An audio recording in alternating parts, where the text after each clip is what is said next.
ਮੈਂ ਸਰੀਰ ਦੇ ਮਰਨ ਨੂੰ ਮੌਤ ਨਹੀਂ ਗਿਣਦਾ, ਜ਼ਮੀਰ ਦੇ ਮਰਨ ਨੂੰ ਮੌਤ ਗਿਣਦਾ। ਸਿੱਖ ਦੀ ਮੌਤ ਉਦੋਂ ਹੁੰਦੀ ਹੈ ਜਦੋਂ ਆਪਣੀ ਜ਼ਮੀਰ ਨੂੰ ਬੀਬੀ ਇੰਦਰਾ ਦੀ ਚੱਪਲੀ ਦੇ ਥੱਲੇ ਲਾ ਕੇ ਤੇ ਦਾੜਾ ਰੱਖ ਕੇ ਕਹਿ ਰਹੇ ਸਿੱਖ ਕੌਮ ਨੇ, ਮੈਂ ਸਮਝਦਾ ਉਹ ਮਨੁੱਖ ਮਰਿਆ। It's a topic that's very close to my heart as a Sikh and our Qawm, the dil of our Qawm. Liberation is at the core of what it means to be a Sikh, and our connection with Sikhi, with our Gur Itihas, and with the future of our Qawm. So at the core of everything is liberation. So do you guys understand what the word liberation means? I know some shorte veer pen baithe here. To be free. To be free. And Benji's hand is going up. So it means to be free, you know. So at the core of everything we do is this pursuit of liberation. So do you guys think you're free as individuals? We come from our homes, you know. Do you guys think you're free? Like as an individual, would you say you're free? No, like personally, not on a national level, not on a community level, but on a personal level, would you say you're free? No? That's quite surprising. Like, you know, on a personal level that we're free, that, you know, we wear what we want to wear, we go to school, we go to work, we have our family life, we have control in our home of the things that we do, how we live our lives, what we buy, you know, we come to the Gurdwara, we do our shopping, all this kind of stuff. So on a personal level, you would think that we are free as individuals. And it's the idea we have from Sikhi as well, that we are free, that Satgur Sikh ke bandhan kate, that the Guru has made us free, the Guru has liberated us as individuals. As individual Sikh, when we take Amrit, when we join the Panth, we become free from all of these worldly entanglements. We become empowered to change our lives, our destiny, and the destiny of the world. You know, we have in Pant Prakash, Ratan Singh Pangu writes, Ham Patshahi Satgur Dei Hanne Hanne Lai Jahan Jah Be Zameen Mal Tahan Tahan Takht Banai. So we're free. We've been given Patshahi, we've been given sovereignty by our Guru, and wherever we go, wherever we sit, that's where we create a takat. The idea of liberation, of sovereignty, has been invested in each individual Sikh. So we ourselves are the institution. When we walk around, when we stand tall, we represent the institutions of the Panth, the institutions of the Guru, this idea of Guru Granth Sahib, Guru Panth and Guru Granth. So these two things come together to make the collective body of the Sikh nation, and that will never be enslaved. Throughout our long history, our Sanera Atiyas, our golden history, all the world's powers have tried to enslave us. The British, the Mughals, now the Hindustani Brahman, they've all tried to enslave us, and they've all failed, because as individual Sikh, we're here, we're standing, we're connected, we have darbars all over the world where we connect with the teachings of the Guru. So we can never ever be enslaved. We're free. All the world's powers have tried to enslave us, but it's a different story for us collectively as a Qawm, politically. Politically, we're not free. We don't have a homeland, and we've been broken from our homeland, and for that reason, we're not free. If we look at the idea of Miri Piri, it's not just a religious idea, and you know, something that we talk about in a religious context, in a religious frame. The idea of Miri Piri is about personal and political sovereignty. It's about Tarmi Raj and Siyasat da Raj. So Meri Piri is a very deep-rooted concept that represents this idea of personal liberation and political liberation. Because as he Ranada Dunia de Vicha, we're going to live here in this world, and if we're going to live in this world, individually we can go as far away from the Panth as we want, or we can be part of Panthic programs and be free. But we have a duty to something that's greater than us as individuals. And that greater thing than us is our Qawm, our Sikh nation.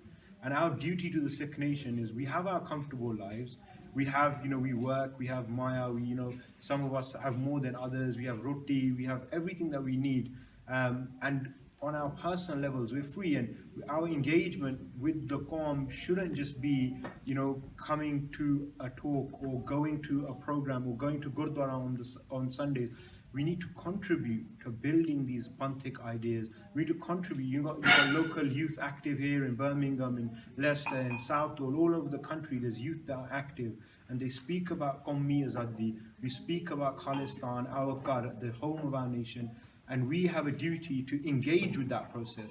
As you guys grow up, you're very lucky now. When I was growing up, there was hardly any conversation, because we were going through a much more difficult time politically. Then, there was a violence against us by the Indian state. There's an open war going on. So our connection and the institutions that we had developed here were still really new. So we didn't have youth programs like this. We didn't have youth forums like this. We didn't have this kind of, infrastructure, like we can say. But now we've got youth forums all over the country. We've got Sikh media. We've got social media now. Just WhatsApp alone, it connects all of us. Everyone's in WhatsApp groups, so we can communicate with each other much more effectively in this day and age. So we're very lucky to have a lot of stuff going on around us, and we have to connect with that and engage with that. And our connection shouldn't just be as participants or observers. This is my critique of social media stuff. On one hand, we do need social media, but on the other hand, social media can turn us into observers. Like, we just watch, we retweet, we share, we like, we might comment, but we need to go beyond this, and we need to educate ourselves. We need to learn about our Sikh revolution. We need to learn about our role in this world, our connection with this idea of personal liberation and political liberation, because we have to build upon this.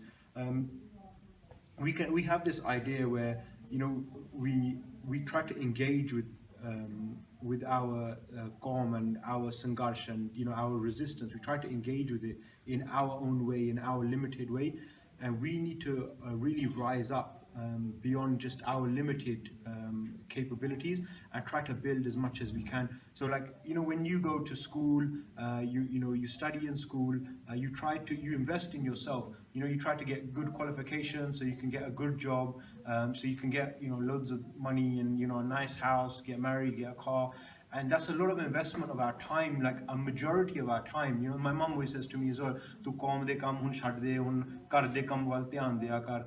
And it's a balance that you have to make. And your parents are always going to say these things to you because they want you to be successful on a worldly level. But we got to really balance worldly success and Qawmi success, and what it means to build for the Panth and build for the Qawm. Because our whole community in this country is, we say the Sikh community is one of the most successful communities, and we do a lot, and we have a lot of resources as a community. But how much of those resources are being invested in developing the Panthic ideas? We've been left with a foundation that has been built with Shahidiyan and Qurbani, and we have an entire history of Shahidi and Qurbani that has built our ideas and our concepts of personal liberation and political liberation. And these concepts have been built by Qurbani and built higher and higher and higher. And now it's kind of reached this place where this wall has been built over decades and generations. And now this wall is in a really bad state. It's crumbling, and some people are trying to repair one section over here, and some people are trying to repair another section over there. We have to contribute to that. If that wall is our Panth and that foundation is Qurbani and Shahidi, we have to contribute to that in whatever small way we can. Hopefully in a big way, hopefully we can all make the Panthic work our priorities, because those of us that are doing Panthic work and working for the collective liberation of the Qawm, it's a difficult task.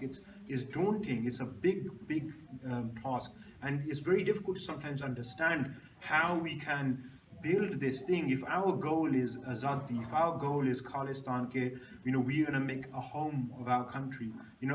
We all have homes. Some of us might live on rent, but everyone has a desire that we should have a home. In our community is one of the highest home-owning communities in this country. There's Gore been living here for generations, and they don't own their homes. Our community has been here for quite a short amount of time, and we all own our own homes, because that's a desire we have as a Sikh, because it's something inbuilt within us, within our Punjabi mind, our Sikh mind, our culture, ke sada ghar hona chahiye, apna ghar hona chahiye. Kiraye te reh ke gal nahi banni, apna ghar hona chahiye. And we all do it. We all work hard. We put everything aside. We pay off the mortgage early. We try to build our home, and that's the same desire we should work for the Qawm's ghar. ਕਿ ਸਾਡਾ ਘਰ ਹੈਗਾ ਆ ਵਧੀਆ ਹੋਣਾ ਚਾਹੀਦਾ ਹੈ ਪਰ ਕੌਮ ਦਾ ਵੀ ਕੁਝ ਬਣਨਾ ਚਾਹੀਦਾ ਹੈ and if in that process we have to sacrifice then we have to sacrifice and we have to take our personal freedom and maybe reduce that a little bit and say okay I'm not gonna invest this money in clothes or cars or other things or I'm gonna put this maya towards seva. I'm gonna put my time. One of the biggest things is a lot of our community, we do put a lot of maya towards seva, we do, but one thing we don't do is put our tan man tan, right? It's meant to be your mind, your body, and portion of your wages, and a lot of people don't put their bodies and their mind into seva. And like there's a speech by Parkour Singh Balwiri says, in our community, and this was like in the 80s, that our community prides itself on seva, and today we do the same thing, right? We do langar seva, we got langar seva here in London, we got langar seva, and we do a lot of seva like that. We try to help the communities, other communities, there's homeless people here, we try to help them. But maybe we should really think about the effort that we're putting into becoming the greatest sevadars of the world, to making our own qad and our own azadi, because then we can address the issues that are causing the problem, not trying to put a plaster on the wound or just try to put some sellotape on a broken window. We can actually find out what's causing these problems. Why is there homeless people? Because this is what our gurus did in their lifetime. They saw a problem and they went to the root cause of that problem, which was and it is the same today. The root cause of the problem is the people in power. At the times it was the Mughals. Today is have capitalism and the Tories or the Labour in this country, and you have Brahmanism in India, and their system creates these problems. And one of our biggest problems as a Sikh, and I recently came back from Punjab, and the problem there is much easier to see because it's still new, is capitalism. In Punjab, capitalism has come so quickly, and people are struggling really, really hard to try to catch up and understand this new thing.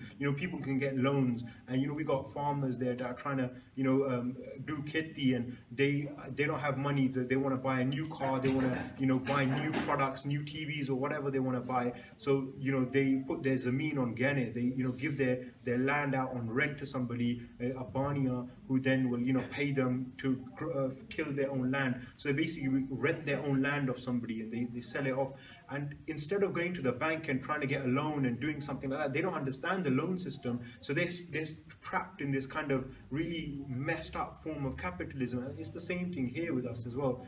Like we want to take loans out, we want to do a lot of stuff, and we want to consume everything. We want everything to be a product for us that we can engage with. Like, tell me, like, don't give me a headache. Don't tell me complicated things. Tell me like bullet points. Give me like a leaflet with like 3 facts on it. And as activists, it's a big challenge for us as well. Like, how can we get a message across and engage an audience, yet be true to like some of these ideas are very deep rooted. It's very hard to talk about azadi and our qawmi qad and political liberation, because it's completely uncharted territory. Like, there's no road there. We can't follow signs. We can't follow a system and say, how can we get to Khalistan?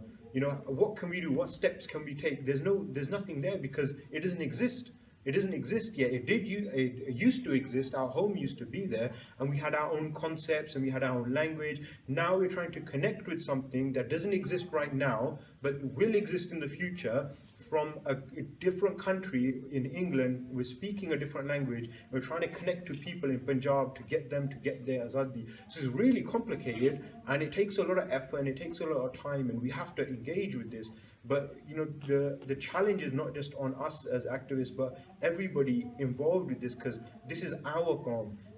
As much as we value our own personal freedoms and our own personal lives and our duty to our families and our parwar, this is how much we have to value the Panth as a family. This is how much we have to value our contribution to the Panth. And it's a challenge. It's a big challenge. I say to my parents, I was like, if you want me to do this, then tell me that the Panth isn't as valuable as my family, then I'll stop. You know, like for them it's challenging because for them, they, you know, all around them in society, you know, oh my masi, my poor son, no, ne nami gaddi le liya, oda ghar vadda ho gaya, aur ghar le liya. So, you know, I have to compete against these things. And, you know, for me, it's like, I don't care if I'm garib, like, you know, I got roti and I got a roof over my head. I want to put everything into building this wall and assessing it and seeing what can we do and how can we build this and build this and build this. So the future generation, the youngsters here among us today, they have something that is more than just a story. It's more than just, you know, oh, in our past we used to be free. In our past we used to have Bhutta Singh and Garja Singh, who, even though the entire Qawm was, you know, scattered, stood in a road and made their Raj a reality. Because that's how true it was, right? To these guys, Bhutta Singh and Garja Singh, even though the Qawm didn't have a fixed kind of structure at that time, there wasn't like a border and like a system. There was an idea of sovereignty, and somebody challenged them. They heard that somebody had the audacity to challenge this idea of Sikh Raj. So they stood in a road and made that Raj a reality, just through their own strength and their own commitment. They lost their lives in the process, but that's how much that idea was close to them. Now this idea is getting further and further away. Our personal liberation, our personal freedom is very, very real. If someone took your clothes and your shoes off you and, you know, sent you out into the street, you know, you would feel it that, you know, kisi ne mere kapde la le, jutti la li, mere palle kuch reha nahi, you would feel that I've got nothing now. But this idea that our Qawm hasn't got a car, it's a bit far away. We can't feel it because we're going to leave here today. We're going to go back to our homes. We'll go back to our televisions and our, you know, programs that we like watching. You know, our consoles, our families. You know, whatever distracts us from this big objective and this difficult challenge of Qawmi Azadi. And this is the challenge of our future, our generation. This is what we're here to do. Because the people in Punjab, as much as they want their Azadi, they live in fear because they saw the reality of what that meant. Because if you speak about Azadi and Khalistan in Punjab, the government will kill you. The government will come to your house, they'll take you. If they know that you think on a certain level, they'll try to destroy everything you have around you. That's the reality. So over here, we can talk about it as much as we want. We can say there's no restriction on us to say that our Khalistan is our mission. That's our objective, to get to Khalistan. At the end of the road, before it's formed, there's going to be a war between us and the Indian state. Because there's no other way to get Azadi. It's only going to be through war. And for us, we can talk about that. We can plan it. We can build it. And there's nothing anybody can do in this country to stop us, no matter how much they try to scare us into thinking that you can't talk about armed resistance movements, you can't talk about Khalistan. No matter how much the Indian government tries to scare us through, you know, snitching on us to the British government, there's nothing they can do. It's our right, because our right was given to us by our Guru. Hum Padshai Satguru De. Satguru has given us a sovereignty, a divine right to rule. And these ideas are protected by white people's laws as well. The UN constitution protects a country's right to self-determination. And in that process, to achieve self-determination, armed struggle is an acceptable form of resistance. And international law accepts this. But it's our duty as a Qawm to understand these concepts. What are they? How do we get to Azadi? How do we build? You know, if you want something in your personal life, you make a plan. You say, you know, like I want a new PlayStation and a TV and a sound system, or I want a new car, and you plan for it and you save. You know, you might borrow money from somewhere. You invest effort and energy into achieving your goal. That's the same thing we have to translate into our Bantik lives, and that's what we have to accept is more important than our lives. Is our Bantik Parvar. And this is what we're taught constantly by the Guru. Because if the Guru has given us Azadi, the Guru has given the Sikh complete Azadi. Satgur Sikh ke bandhan kaate. So we've given Azadi by the Guru. And the Guru reminds us that man tu jot swaroop hai, apna mool pashan. Your mind is, you know, free, and your mind is divine and is connected to divinity. Recognize your true origin. So Satguru constantly reminds us of our individual freedom, what that means. Because he's taken us out of this system of slavery that still exists in South Asia and India today. Like the Hindus are slaves to Brahmins. The Brahmin controls them, tells them how to pray, when to pray. If they don't have a kid, do this. If you want to do this, do this. You want a new job, say this. The Brahmin controls every aspect of their life. The same with Christians.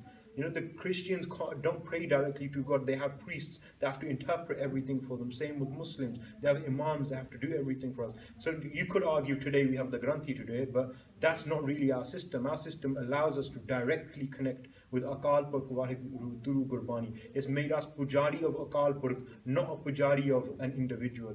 So the Guru has given us the highest form of freedom, direct connection with Akal Purkh Waheguru, and said that you are a child of Akal Purkh and you are connected to Akal Purkh and everybody is divine.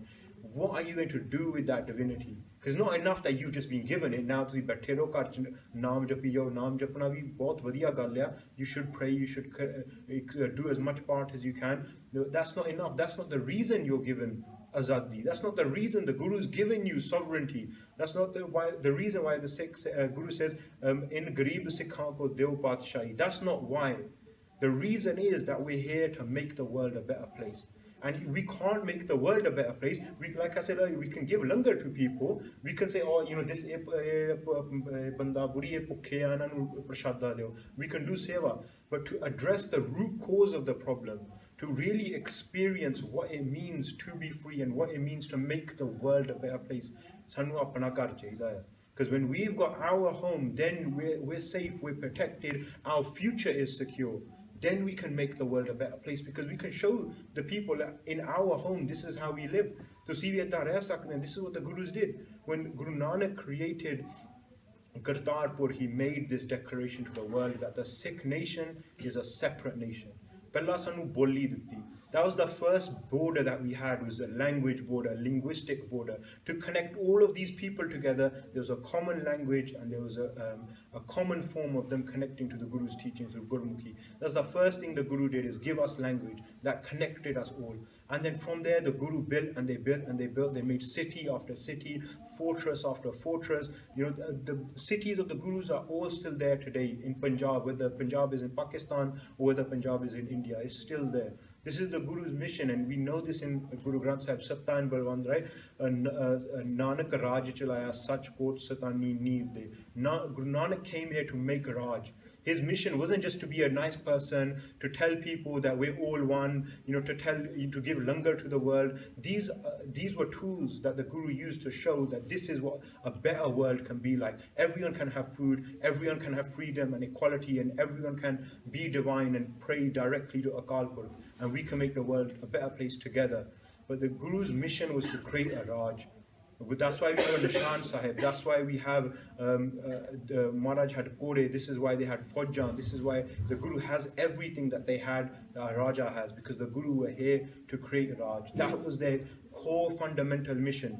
It's not one thing that's separate from Sikhi, that we say, oh, people that talk about Khalistan today, it's a new idea. They're political, and that is separate from Sikhi. It's not, it's fundamentally connected. Sikh Raj has had many, many different transformations. Like, this country is an independent country, any country in the world. They all had different transformations. If you look at America, first pilgrims went over there, they had their little settlements, and then they expanded. Then they had, north and south, they had a civil war, then a new country came out of it, different states were formed, then a new union was formed. The same with Europe. These countries evolved, same with the Sikh Raj. First we had Raj under the Gurus. They created territories and they created cities and fortifications. Then we had the Misl period. So we had Banda Singh Bahadur, who gave the Raj a new form of a republic. Then we had the Shahidi period, when Jassa Singh Ahluwalia created missiles and different Sikh territories were formed. And then Ranjit Singh came, and then his Raj was there, gave the Sikh Raj a different form. And from that point forward, in 1849, when our Raj was broken by the British, from that point forward, we've tried to regain Raj. And we thought, with this new India would create, maybe we would lose a piece of Punjab to Pakistan, and we'd still have Punjab, and we'd still have a big land here, and maybe one day we could, take over that land as we did in the past. Maybe in the future we'll take it over again. And that Punjab got smaller and smaller and smaller because we haven't built. Because through capitalism and through colonialism, we've been distracted, and we've thought that our personal freedom, our personal liberation is more valuable than the Panth's liberation. Because this is the truth if we think about it. Because why would we give so much importance to our personal lives, how we look, what we do, what we eat, everything we do for our personal lives? Why is that more important than the Qawm? Because we think we're more important than the Qawm. You know, so we have to really, you know, question ourselves and look deep inwards and see how much can you contribute to building this wall, building the future of the Sikh Qawm for ourselves, for, you know, our young brothers and sisters here, for our bache, for our children that haven't been born. Do we leave them with just stories? Do we leave them with a broken wall? Or do we actually build and give them real life examples today and say, you know, 30 years ago we had great Gursikhs that gave Shahidi. And are we going to, is that 30 years going to become 60, 100, 150 years? Or are we going to build and build and build upon this?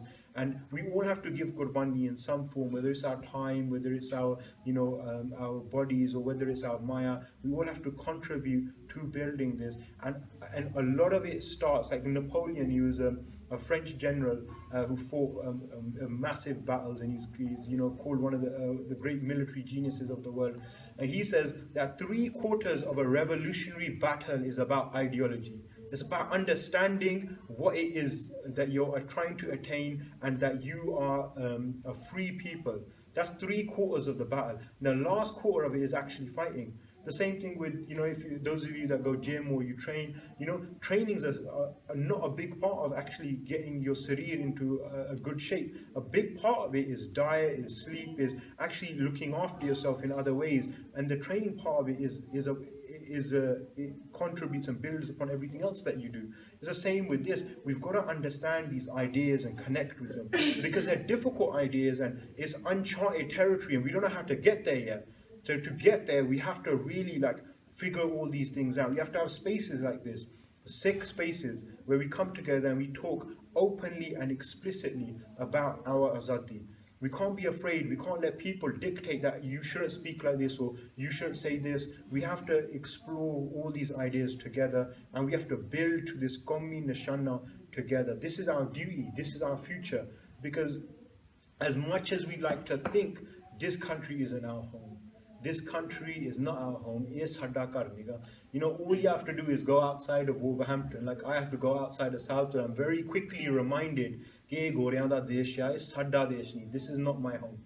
My home is in Punjab, and it doesn't exist anymore. And I need to get back there and give that Punjab a reality again. Because this, our future, if we talk again about personal freedom and political freedom, personally we can live here, and we can, you know, detach ourselves from the Panth and the Qawm, and, you know, engage and go to the Gurdwara, and we can personally, my future could be here. But our Qawm's future is not here. Our Qawmi future is in Punjab. That's where the majority, 95% of the Sikh population still in the world lives in Punjab. And we like to think that we are the Qawm because as he Punjab the Barang, and we sometimes have this kind of distorted perspective that we are the Sikh, and we're the only Sikh that matter in the world because we're here, and, you know, like we're free in Wolverhampton and we're free in Southall. But the reality is the big portion of our Qawm, our brothers and sisters, our mothers, they're all in Punjab, and Punjab is not free.